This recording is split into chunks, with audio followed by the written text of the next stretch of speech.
excited to be back in Okaloosa County, and we've got a great announcement here today, so I want to thank everyone for coming out. I also want to thank some of the folks we have with us today. I have Dane Eagle, our Secretary of the Department of Economic Opportunity. And we've got the commissioners from Okaloosa County, Chairman Mel Ponder, and then we have Vice Chairman Nathan Boyles, and then Commissioners Mixon, Ketchel, and Goodwin. So I want to thank you guys for coming. And then also Dr. Devin Stevenson from Northwest Florida State College. Glad to have you here with us. And I think today's announcement will be really exciting for this county. Before I do that, I'm looking around, and this gas is going up even more. Yes. I think it's going to be, I'm seeing it like close to $5 even in some parts of Florida. It was probably about $4.15 just a couple weeks ago, so it's going up. And, they're not doing energy in the United States. Now they say they want to get oil from Maduro in Venezuela, which all that's going to do is just line his pockets, and actually it'll help Russia. They're always talking about, Russia and Putin. Well, they have a very close relationship with Maduro and Putin, and so they're doing that. They'll beg OPEC, but they will not do more energy in the United States. And the result is that they've really reduced our ability to be energy independent and produce our own energy. They're canceling oil and gas leases in places like Alaska, and the people that have to fill up their gas tanks are the ones that are paying the price for those bad policies. And so I think what Elon Musk said the other day about, whoever puts that stuff into the teleprompter is kind of who the president is, because you just never know. But this is a huge failure, and it's really difficult for a lot of people. And we have not even hit summer driving season yet. So I think you're going to see it, unless they reverse course, you're going to see it over $5 a gallon for unleaded, and in places like California, it'll probably be like $7 or $8 because of all the taxes they have. That is going to be a huge, huge hit to a lot of working people. And the thing is, the energy, when that's more expensive, it actually permeates everything else as well. Because everyone, when you're producing things, you're doing this, you need energy, and so if those costs are going up, all the other things go. So it helps fuel inflation in more ways than just what you're seeing at the gas pump. And so I think if you look from the time Biden came in, you've seen major inflation, and they were warned about printing all this money. They said you could keep doing it, that there would be no inflation, and the result has been really sustained inflation for the first time in over 40 years. And who knows when the end is going to be. I think, though, because of a lot of this mismanagement, it's very possible that Biden plunges this country into a recession. And I hope that's not true. I think Florida's done what we should do to do things right, to actually have the state open.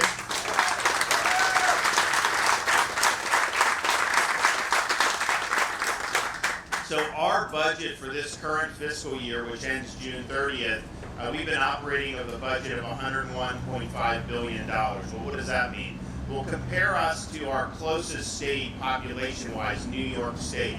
They have 3 million fewer people than we do. Their budget's $240 billion. And yet we have better roads, better services, better performing K-12 schools, and the top-rated public university system in the United States. And we do all of that with no state income tax and the lowest per capita tax burden in the country.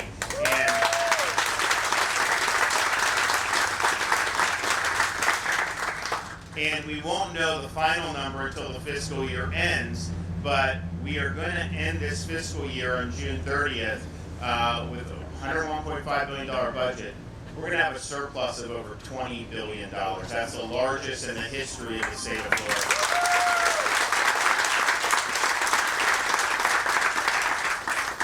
And if you look at what we've been able to do, our job growth has consistently outpaced the nation as a whole. We actually have more Floridians employed today than we did prior to COVID-19. And many states still haven't recovered from that. We've outpaced the nation in labor force participation. Part of it was, the state was open, and we said, okay, unemployment is if you lose a job, fine, but it's not just to not work. And so we made sure that we instituted the pre-COVID rules for everything that we were doing, incentivize people to work. So that helped. And then we've had more economic growth in the nation as a whole, very, very consistently. We'll produce the job numbers for April, will come out on Friday. But we're going to have another good month with job numbers, private sector jobs in the state of Florida. So we're doing the things right.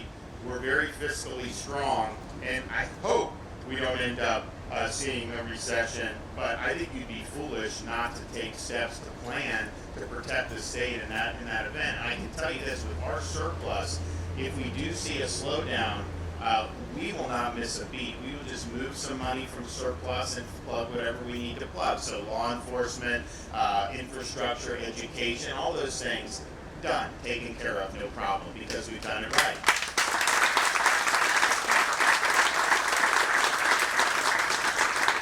But you think about, so the Congress, they printed money. Obviously, Biden was supporting of it. Trillions and trillions of dollars. A lot of these Congress people have been there for 30 or 40 years, okay? And they're really serving this country poorly. I think one of the best things we could do in our country is have term limits for members of Congress.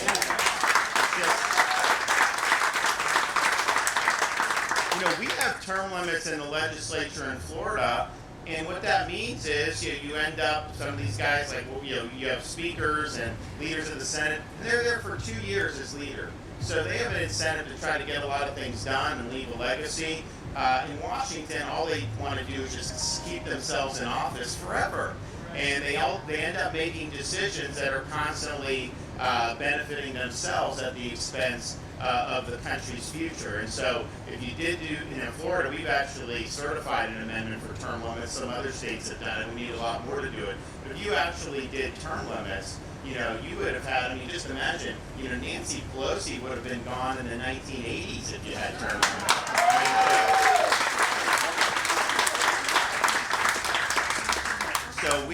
But bottom line is that we are fighting back. We're doing what we need to do, and we'll see what ends up happening. But it's frustrating to see so many bad policies being imposed on the American people. And one of the things that we're really concerned about is Biden has now created a Disinformation Bureau in the Department of Homeland Security.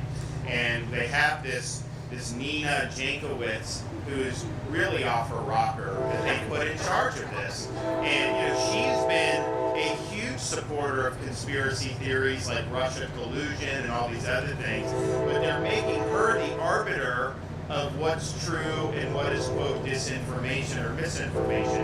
And the way they're doing it is, whatever the regime wants, they're going to say is the truth. And then if you dissent from that, they're going to say it's misinformation. But if you think about it, over the last 2 years with things like COVID, all the things that I was saying early on and others, they would say is misinformation. And then 6 to 12 months later, people would admit it's true. Like, for example, if you get COVID and recover, you have protection through natural immunity. The CDC denied natural immunity. They said it was misinformation for like a year and a half. Now they kind of begrudgingly admit it, but they still don't admit like they would. When we said that the kids needed to be back in school very early on in 2020, people were saying that was somehow misinformation and I wasn't following science, even though we were following the data and the evidence. Now, you look at what's happened, a lot of these places that lock the kids out of school, you're seeing widening of the achievement gap.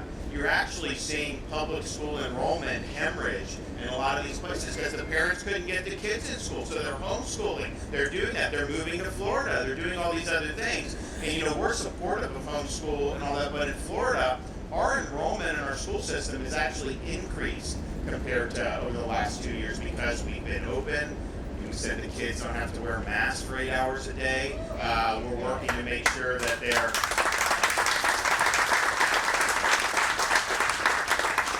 We're working to make sure that the purpose of the school system is to educate our kids, not to indoctrinate our kids. And that's what parents want to see. So we are doing more, than anybody. I mean, on education across the board, but just that, making sure we didn't see achievement gaps widen, and then being a place where the enrollment is actually one of the few states in the country where it's increasing. That's tied to the funding. When you have less kids in school, then the school districts get less money. So we've never had more funding for schools in the history of the state of Florida than we do right now. And we've done things that really they haven't done in a long time, like promote vocational education, like make sure we don't have ideology in the classroom, like critical race theory and all these other things. And that's really what leadership's all about. We got to get out there and get it done. And we had the issue where we wanted parents to be able to send their kids to these young grades without having things like woke gender ideology in the curriculum. And that was something that was important to a lot of parents. Some of the media didn't like it, and there were some companies that didn't like it. But at the end of the day, we govern this state on the basis of what's in the best interest of the people of this state, not what some California-based corporation thinks they want to do. And that's just the way it's going to be. So you saw all that, and they would say all this stuff with the schools and natural immunity, and even saying that COVID was less risky for young people than old people. They said that was misinformation at one time. They said an 8-year-old kid and an 80-year-old, and everyone's still at risk, and that was wrong, and we were right on that. And so having the government tell you what's true and not is antithetical to the values that this country was founded on, particularly a regime that is so divorced from reality like this one is. But what they're going to do is they are going to take people that they want to marginalize and silence, and they are going to categorize what you're saying as disinformation or misinformation. Now, they're not going to have the federal government necessarily directly crack down on that, but what they are going to do is they are going to give that information to the social media companies, and they're going to expect Google and Facebook and Twitter, if Musk doesn't end up getting it, they're going to end up relying on them to enforce what they say is proper information and what they say is disinformation. But you know what? If you have good ideas and you have good policies, you don't need to worry about people criticizing you. The only reason they worry about it is because they don't want people to know the truth. And so trying to stifle dissent, and they're trying to muzzle people who are speaking out because they see the nonsense that's going on around them. I mean, just think about what the NCAA did with the women's swim championship. You have a swimmer that swims on the men's team for 3 years, and then all of a sudden says they're going to identify as a woman swimmer and swim against the women, and then they give that the national championship over these women who've been training for a long time. And the second place was actually from Florida, who had won a silver medal in the Olympics. So she got robbed of a national championship because the NCAA is really trying to make us complicit in something that's false. And so that's what you're going to get, and they will absolutely do whatever they can with social media to try to stifle dissent. So, we are absolutely going to be on guard to fight back against that. I do think that if Musk gets Twitter, the reason they don't want him to get it is because he's going to open it up. And they basically just admitted on camera, there was a hidden video where one of the Twitter people was saying, we don't believe in free speech. All we want to do is marginalize people who have conservative views. And so that's pretty much what it's become. So with Musk, he's going to open it up, and then their ideas are going to have to withstand scrutiny. And they don't want to have to put their ideas to scrutiny, because if you're telling me things like a man can get pregnant, that's not true, okay? And we know that's not true, and we're going to be able to say that's not true. And they don't want that. They want you to be muzzled. So Disinformation Bureau I think it probably is unconstitutional anyways, but clearly if they're subcontracting out these social media companies to do their dirty work, that's violating the Constitution indirectly, and they're just as liable for that. So we'll be on guard, and we'll make sure that we're standing up for what's right. So one of the reasons we're here today is because my view is we want to expand our industrial base in the state of Florida. We're proud of a lot of the different industries that we've had. We've got a great agriculture industry.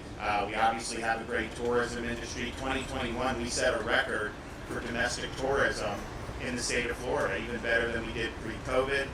We're constantly leading the nation across the board on all that. People want to visit here. Part of it was, particularly in Northwest Florida, you could come here, summer of 2020, and you could just vacation, and it was like normal. And there were very few places around the country where you could do that. So people wanted to, if you're going to spend your hard-earned dollars on a vacation, you want to be able to come where you can make your own decisions and relax. What you don't want to do is be accosted at the front of a restaurant to show your medical papers.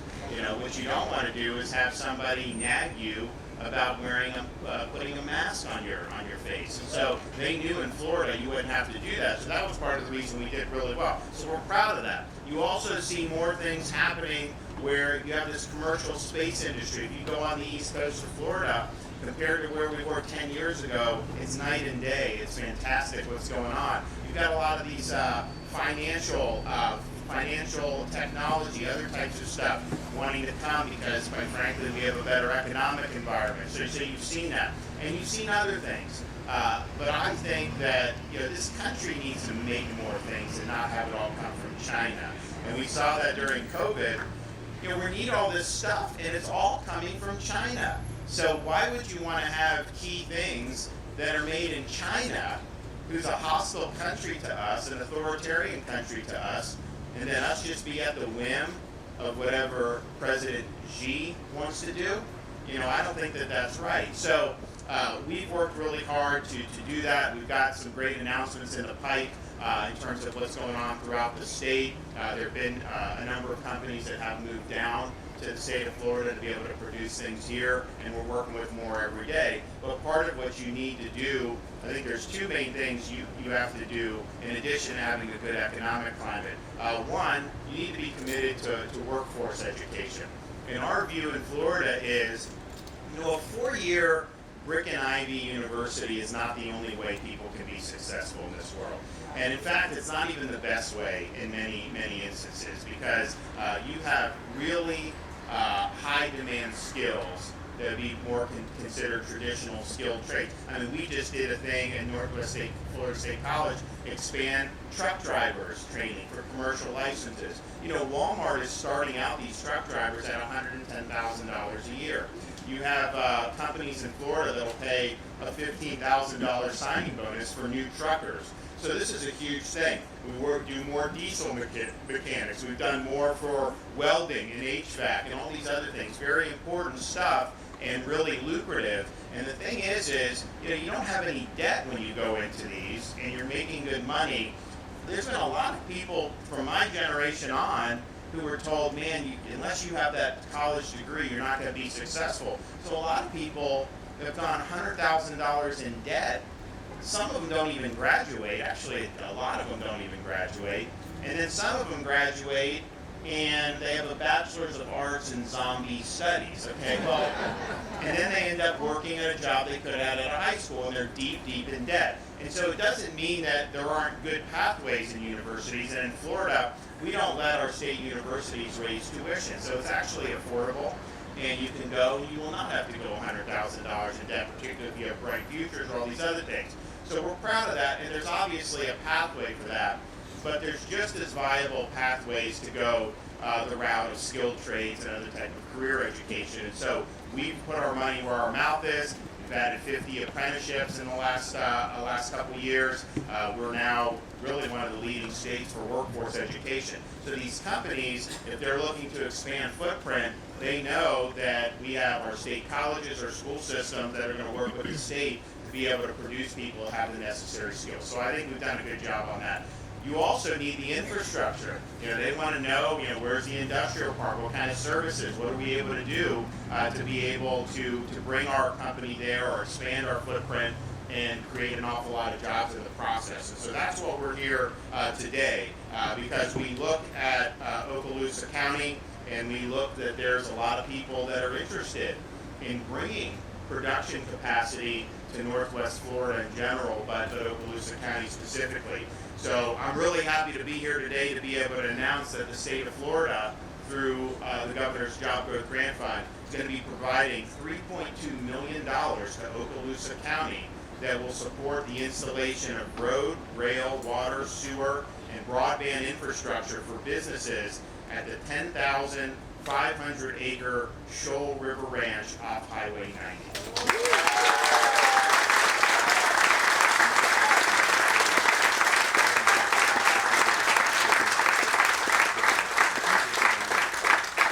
So this build out of this industrial site will create unprecedented opportunities in Okaloosa County, consisting of as much as 11,000 new jobs. But we believe that this will include 4,000 new jobs in manufacturing, with an economic impact of almost $50 million by next decade. Right now, there are 2,900 manufacturing jobs in all of Okaloosa County. And so this project will more than double manufacturing jobs in this area. So this is big.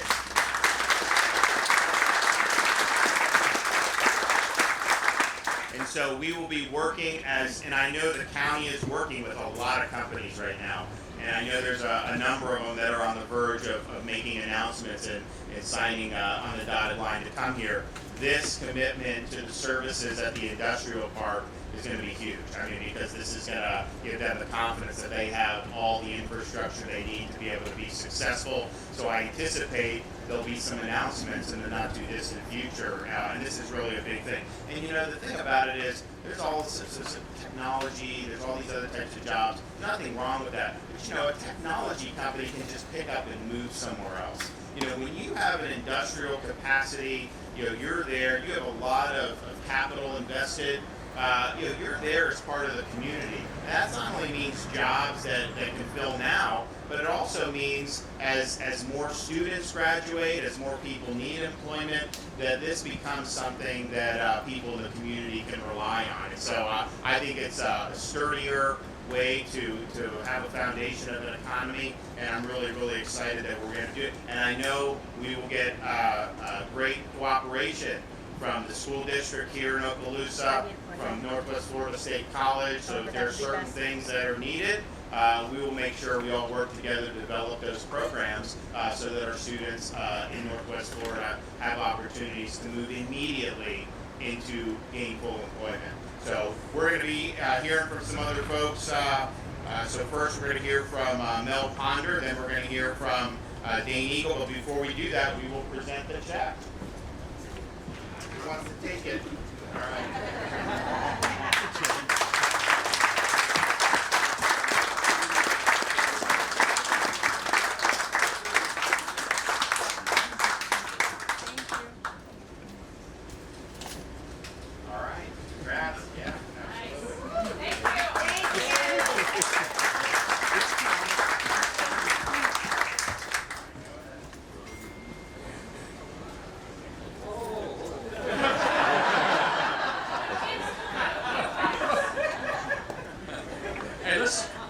Northwest Florida, Okaloosa County, let's first thank our great Governor, Ron DeSantis.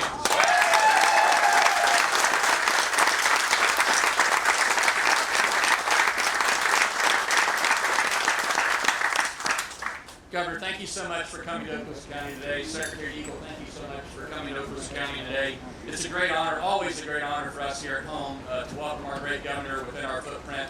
And always when he comes, he brings good news. And so for us here in our area, that's something we should all really be humble and thankful for. We have a governor that is not only leading the charge really nationwide, but us here at home is a difference maker every day of our lives. And so Governor, again, we're humbled and honored, and thank you again for the support of this amazing project. As been said, the Shoal River Ranch Giga Site, it's a critical infrastructure project that the Florida Job Growth Grants Fund awards us today, and it's a difference maker. You know, some have said it could be even so transformational in north end of the county, it could do these jobs that the governor's talking about. And there's no doubt that we have high expectations and great things on the horizon. For those who don't know, he mentioned it, it's a little over 10,000 acre footprint, just about 9 miles to our east. Roughly 2/3 of the footprint is north of Interstate 10. Roughly 1/3 is about south of Interstate 10. So it's an amazing footprint for us to work with. A couple points of information I just want to share quickly. It's bigger than a mega site. It's actually labeled a gigasite. There's nothing else this size. This is the stat. There's nothing else this size with this much access to a major interstate in the state of Florida. Let me repeat that. There's nothing else this size with this much access to a major interstate in the state of Florida. If that doesn't start getting excited, I don't know what else does. The site is total modal, meaning it has access to multiple modes of transportation, including interstate, connectivity, railway, airports, plus the proximity of this site to the southeastern United States within a 6 to 8 hour fan. We have such a major portion of the U.S. population in that fan is an access within this site. That's big.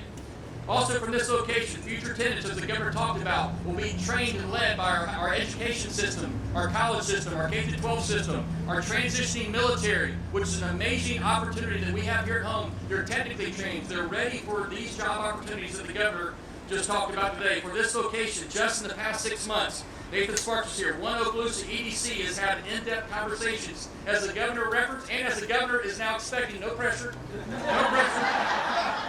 in-depth conversations and hosted site visits with not 2, not 4, but 9 companies and the site selectors expressing interest in this property. Taken together, the opportunities would create, as the governor alluded to, thousands of jobs in multiple sectors. Another great win as we diversify our economy. And without exception, these companies and site selectors have all encouraged us to do everything possible to continue to prepare the Shoal River Ranch Giga site for large-scale economic development opportunities. That's the opportunity we have that's transformational for our area. For those who don't know, the Job Growth Grant Fund, as the governor alluded to, is a $3.2 million opportunity that we're just going to get blessed and injected into our area, coupled with $1.7 million in matching funds. So altogether, about $5 million we spent on this development-ready site. The grant award will also allow the county to begin working with the Florida Gulf Atlantic Railroad, LLC Railway, the FDOT to undertake improvements to Highway 90 at the site's entrance, improve the railroad crossing, pave roadways, install fiber, water, and sewer utility infrastructure. Site readiness will take us from talking about what could happen to actually doing it. Multiple partners, just real quickly, we want to thank them that have helped us in writing letters of support. Crestview Area Chamber, Career Source Okaloosa Walton, Chelco, Florida Gulf and Atlantic Railroad, Florida's Great Northwest, Florida Power and Light, Northwest Florida State College, the School District of Okaloosa County, Okaloosa Gas District, Okaloosa Technical College, and of course, One Okaloosa Economic Development Council. Again, many thanks and support to our Governor Ron DeSantis and Secretary Eagle who made this today's announcement possible. And I tell you, it's a game changer. We have an amazing leader that puts great value on the gift and call of our people and our community. He's recognized that. He's putting seed in the ground to honor our community. Him coming is a testament to that. Secretary Eagle coming is a testament to that. I think we one more time, let's give thanks to our Governor, Ron DeSantis.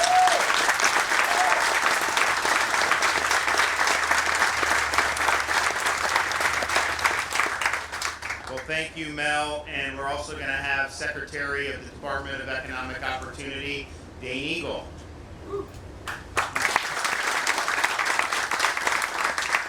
as the governor mentioned in his comments about the governor's Job Growth Grant Fund, it's one of the top priorities and tools that he has to lure businesses to Florida. But we do that by focusing on our communities, working with our cities and counties, state colleges, technical colleges to work on infrastructure and workforce programs across the state that are going to lure businesses and jobs to be able to fulfill in your communities. So as we're doing that, as the governor's tasked our agency working with EFI in doing that, he ultimately makes the final choice of where these awards are going to land. We were here just 6 months ago, awarding nearly $3 million in Okaloosa County to Northwest Florida State College for diesel mechanics. That's going to do wonders with the technical, logistical nightmare we've been seeing nationally. Not only is it going to help Okaloosa County, but all of Florida and the southeastern United States. So that was the beginning of our award cycle. Now we're here at the end of the award cycle, back in Okaloosa County, doubling down because the governor's excited about this project and what we all can do. You heard enough from Chairman Ponder about the benefits of it, but ideally, and what we're doing is this site prep of land. We have talked to BFI, to the governor, and the governor's office, talking with major companies across the United States who want to come to Florida. They're not necessarily looking for big cash handouts, which some states do. Florida doesn't. We have the best atmosphere, not only the people, the beautiful land, the atmosphere physically, but the regulatory and taxing environment. They want to come to Florida, but what they need is land. They're looking for land, they're looking for places to go, so now we can point to Okaloosa County. So let's make it happen. Thank you all. Thank you guys.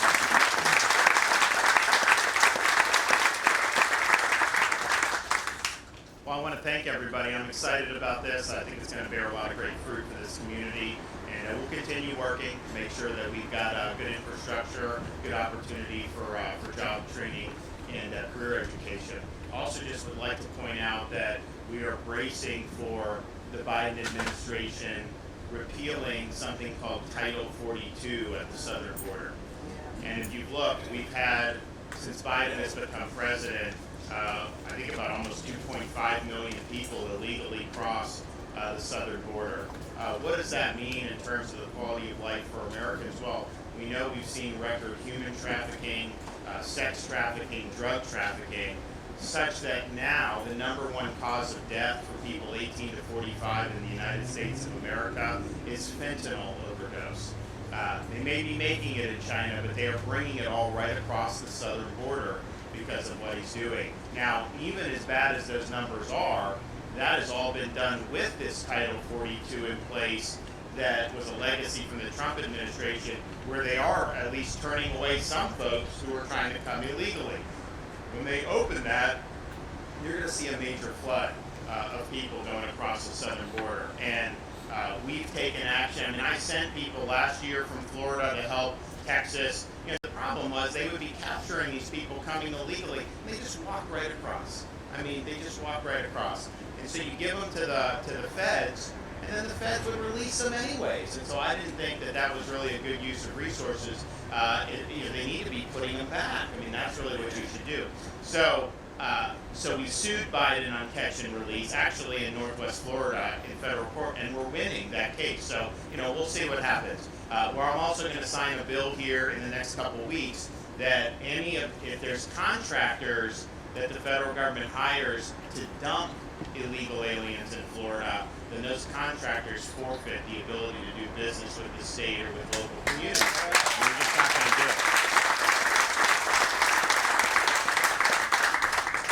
And then I got money from the legislature, which will be available starting in June, so that if Biden is busing illegal aliens into our state, we're taking those buses and rerouting them to Delaware and other jurisdictions.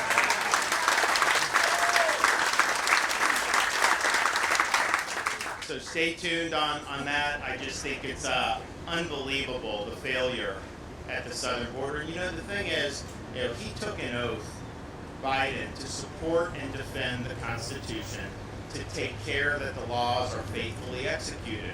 And he is violating his own oath of office by allowing massive numbers of people to come across the border illegally. Those border communities are just getting killed down in southern Texas, with everything coming in. And, honestly, Biden should be given an honorary membership in the Mexican drug cartels, because nobody has done more to help the cartels than Biden with his open border policies. And so it's a total disaster. It's been a disaster, I fear, with Title 42. If they do repeal it, I think things are fixing to get even worse. So we're going to do everything in our power to make sure that we're protecting Floridians. I mean, honestly, they should just let the states handle the border. I would send people to do that if we were able to prevent people from coming and actually send them back. But the states, the Texas isn't doing that. So that's, I think, that's unfortunate. But we would help in that effort if we're doing it. And so stay tuned. But we're going to be on the ball. We're going to do everything we can to fight back. All right, thank you guys. Appreciate it.